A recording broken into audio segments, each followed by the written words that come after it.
Welcome back mga kababayan sa Tagalog Crime Stories, kung saan ibinabahagi ko ang aking obsession sa true crimes at isinasalaysay ko ito sa Tagalog. Kung gusto mo ang mga ganitong contents, make sure to subscribe at turn on all the notifications para lagi kang updated sa mga bago kong videos. Kung gusto mo naman na suportahan ang aking channel sa ibang paraan, you may do so by checking these options. Ayon sa ulat, ang mga naglalakihang barko ay kumukuha ng mga seaman sa mga bansang tulad ng Vietnam, Myanmar, China at Pilipinas. Sa 1.6 milyon na mga taong tinatawag na mga seafarers, 400,000 dito ay mga Filipino. Noong 2018, ang industriyang ito ay nakapagbigay ng 6 billion pesos sa ekonomiya ng Pilipinas dahil sa mga remittances na ipinapadala ng mga seaman pabalik ng bansa. Kaya katulad ng ibang mga OFW, sila ay itinuturing na bagong mga bayani. Sa article na ito na napublish ng The New York Times noong 2019, kahit mahirap ang trabaho sa dagat, nagagawang aliwin ng mga Filipinong seaman ang kanilang mga sarili sa pamamagitan ng pagsasalo-salo. Depende sa barkong masasakyan mo, makikita sa mga litratong ito ay pinapayagan silang makapaglaro ng basketball. Depende din sa management ay maaari ka ring payagan na makapaglitsyon at dito naman ay makikita mo na kapag may salo-salo ang mga Filipino, nasa Pilipinas man o wala, ay hindi mawawala ang videoke. Ngunit sa likod na kanilang mga ngiti, kapag natapos na ang salo-salo na ito ay hindi maiiwasan na makaramdam sila ng kalungkutan dahil sila ay libu-libong milya ang layo mula sa kanilang mga mahal sa buhay. Ngunit ang kalungkutan na ito ay napapawi kung ang kanilang pamilya sa Pilipinas ay nagagamit ang pera na kanilang ipinapadala para magkaroon ng mga ito na maginhawang buhay. Ngunit noong September 2020, ang takbo ng buhay ng dalawang pamilya ng mga Filipinong seaman ay magbabago dahil isa sa kanila ay gumawa ng isang karumal-dumal na krimen. Ito ang kwento at kaso ng seaman na si Michael Digito Monegro.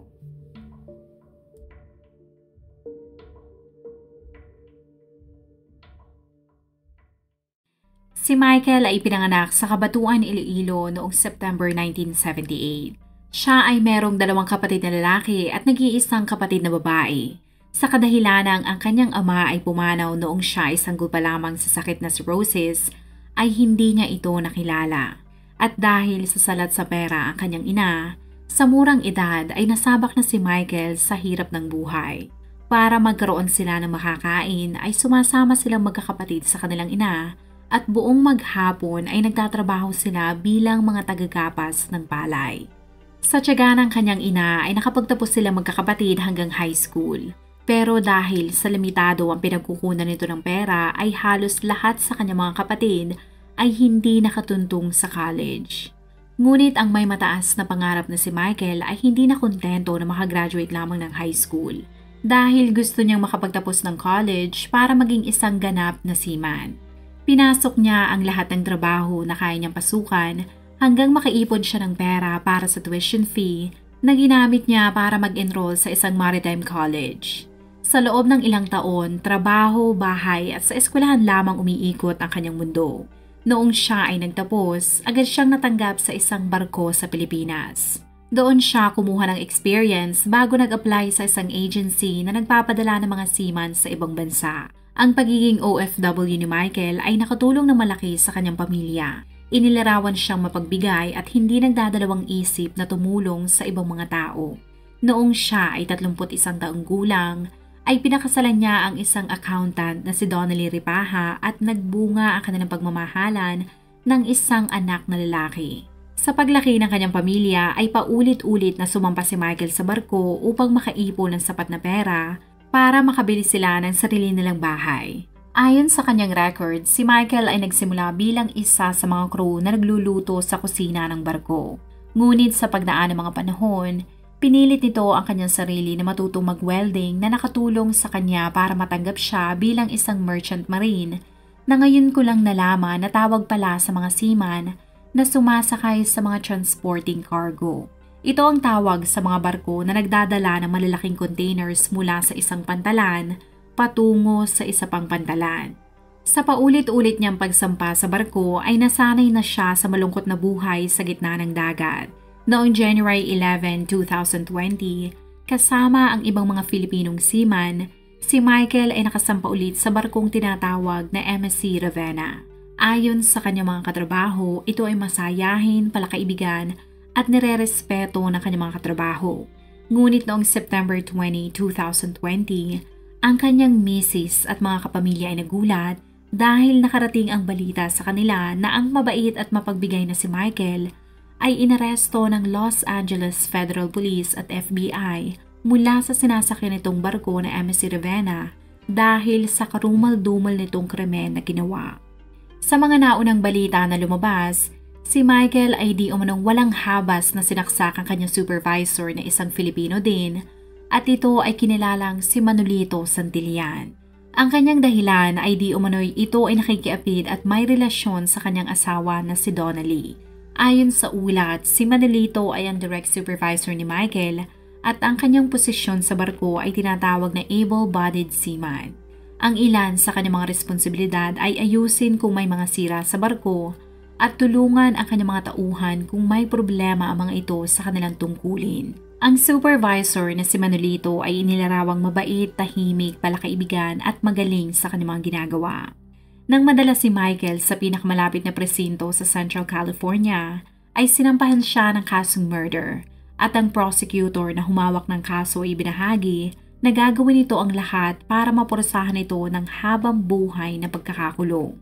Ngunit nang magsimula ang pagdinig sa kaso noong November 2022, ang kampo ni Michael ay hindi pumayag sa parusa dahil para sa kanila, nagawa lamang ng dating seaman ng krimen dahil ito ay merong sakit sa pag-iisip. At para mapatunayan at makumbinsi ang judge na nagkaroon nga ito ng problema sa pag-iisip, ay kinontak nila ang pamilya ni Michael sa Pilipinas para magpadala ang mga ito ng sulat na maaari nilang magamit. Halos lahat ng sulat ay inilarawan ang nasasakdal na isang mabait na tao at ni minsan ay hindi nila ito nakitang nalulung sa droga o inabuso ang pag-inom ng alak.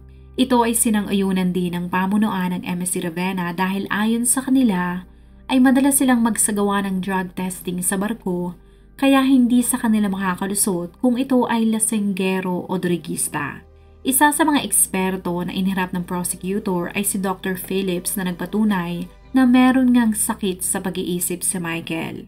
Yan ay base sa resulta ng ilang buwan niyang pag-interview kay Michael. At ang final diagnosis niya ay meron itong delusional disorder na isang sakit sa pag-iisip kung saan ang isang tao ay hindi alam kung ano ang katotohanan sa mga imahinasyon lamang. Ibinahagi ng doktor na hindi lamang si Michael ang in-interview niya pero pati ang mga kapamilya nito sa Iloilo. Sa dokumento na ipinresenta niya ay lumalabas na si Michael ay isang normal na tao lamang. Pero nagbago ang lahat noong September 2020 nang nagkaroon ito ng psychotic break. Sa loob ng korte ay ibinahagi niya ang iba't ibang mga bagay na naging dahilan para bumigay ang isip nito. Ang una ay ang di umanong iniinda nitong sakit sa kanyang likod na nakuha nito habang nagtatrabaho siya sa pantalan sa Germany. Ang nasabing injury ay hindi nito napagamot kaya kahit nagagawa nito ang kanyang matungkulin sa MSC Ravenna, ay palihim naman itong nagdurusa. Bukod sa injury ay sinabi ng doktor na nakaapekto din sa sitwasyon nang namatay ang biyenan na babae ni Michael.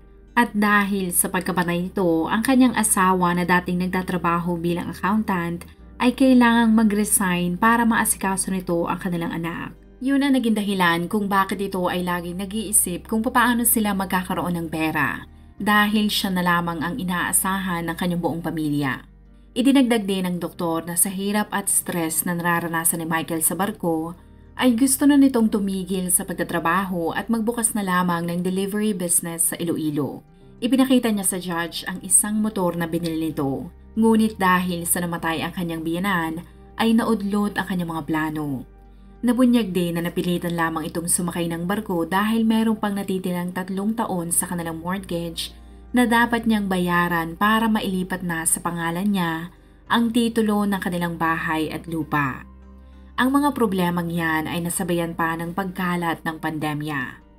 Ayon sa pamunuan ng MSC Ravenna, karaniwan nilang pinapayagan ang mga seaman na bumaba ng barko para gawin anuman ang kanilang gusto, ngunit simula nang kumalat ang pandemya noong 2020, mula buwan ng Abril hanggang nangyari ang krimen noong September, ay hindi nila pinapayagan ang mga ito na lumabas ng barko para maiwasan ang pagkalat ng virus. Sa interview sa mga kasamahan ni Michael, ibinahagi ng mga ito na noong nagsimula ang pandemya, hindi ito madalas magbahagi ng problema sa kanila. Sa tuwing tinatanong nila ito tungkol sa kanyang pamilya sa Pilipinas, ay madalas nitong sabihin ang mga salitang okay lang.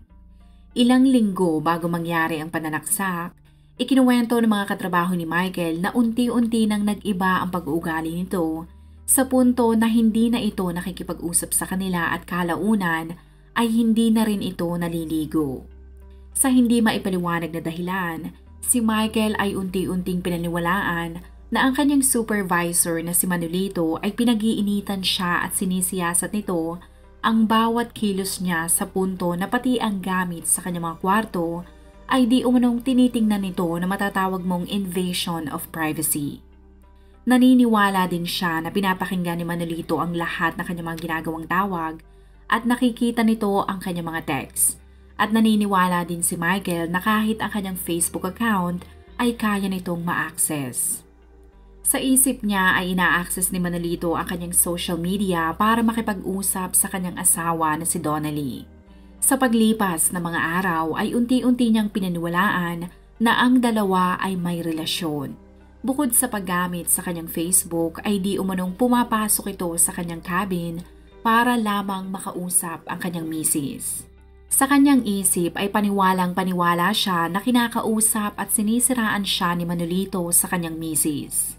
Ang isa sa halimbawa dyan ay di umano'y sinasabi nito kay Donnelly na siya ay isang bakla. Sa isip ni Michael, ang dalawa ay madalas na mag-usap kaya unti-unti ay kinain siya ng kanyang selos.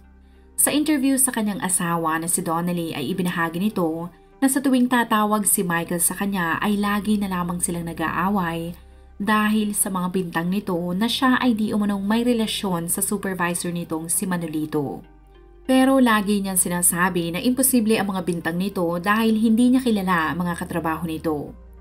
Ang mga sinabi ni Donnelly ay sinang-ayunan din ng mga investigador dahil wala silang nakitang ebidensya na magpapatunay na may relasyon niya ang dalawa. Ngunit kahit anong gawin niyang pagtanggi sa kanyang asawa para kay Michael, si Manolito ay hadlang sa kanilang pagsasama. At kung wala siyang gagawin, ay patuloy na aakitin ni Manolito ang kanyang asawa na magiging dahilan ng pagkasira ng kanyang pamilya. Naniniwala din si Michael na si Manolito ay merong koneksyon sa militar at may kakilala sa linya ng mga kapulisan sa Pilipinas at kung matapos ang kanyang kontrata, sa kanyang isip ay maaari siyang ipatumba nito. 3 araw bago mangyari ang pananaksak, walang nakakaalam na malala na pala ang pinagdadaanan ni Michael. Ngunit merong mga senyales ng kondisyon nito. Ayon sa kanyang mga katrabaho ay sa tuwing ito ay binibigyan ng mga gawain, sa halip na magtrabaho ay palakad-lakad lamang ito.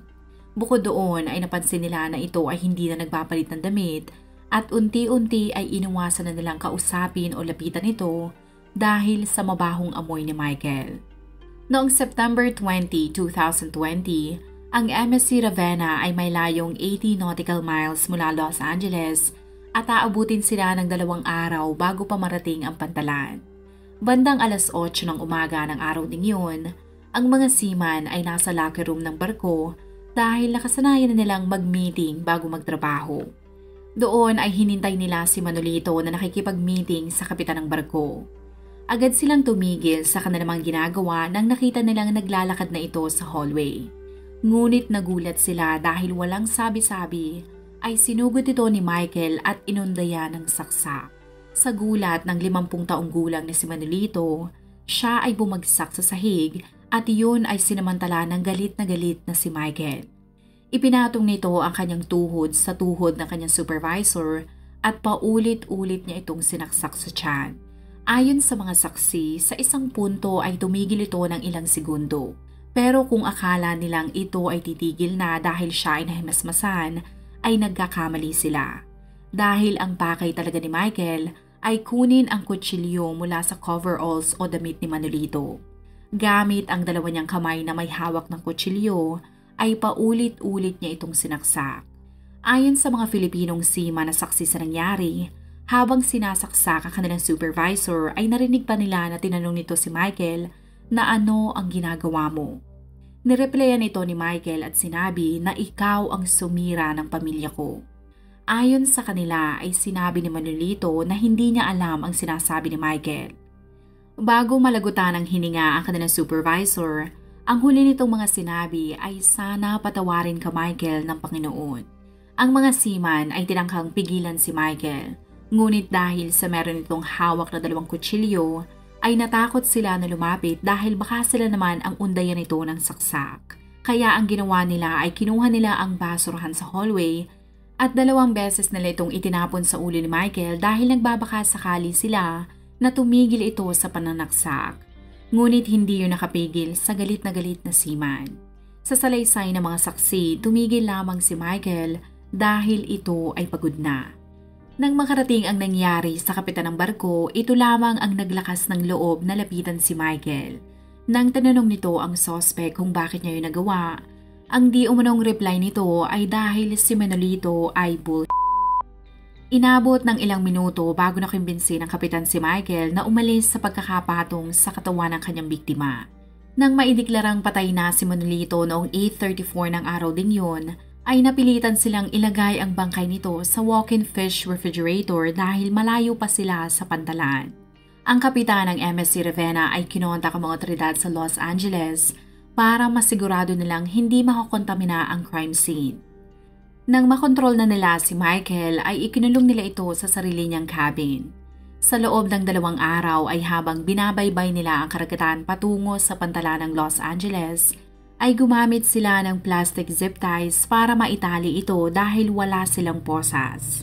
Itinaas din ng kapitan ang seguridad sa barko na nangyayari lamang kung ang isang barko ay dadaan sa Somalia, na kilalang lugar kung saan maraming mga pirata. Lahat ng mga seaman at mga crew ay gumamit ng tinatawag na anti-pirate steel locks sa pintuan ng kanilang mga cabin at pinatigil din ng kapitan ang hindi mahahalagang trabaho at dinalasan nila ang pagpapatrol sa buong barko. Ngunit kahit ano pa atang pag-iingat ang gawin nila, ang mga tao sa MSC Ravenna, lalo na ang mga nakasaksi sa ginawa ni Michael, ay nagkaroon ng trauma. Sila ay nakadama ng matinding takot dahil sa posibilidad na maaaring ito ay makagawa ng paraan para makalabas ng kanyang cabin at isa-isa silang saksakin. Nakahinga lamang ng maluwag ang buong crew nang makarating na sila sa pantalan ng Los Angeles. Sinalubong agad sila ng mga otoridad at ang FBI ay kaagad kinuha ang custody ni Michael. Ayon sa autopsy na ginawa sa bangkay ni Manolito, ito ay nakatanggap ng 31 saksak.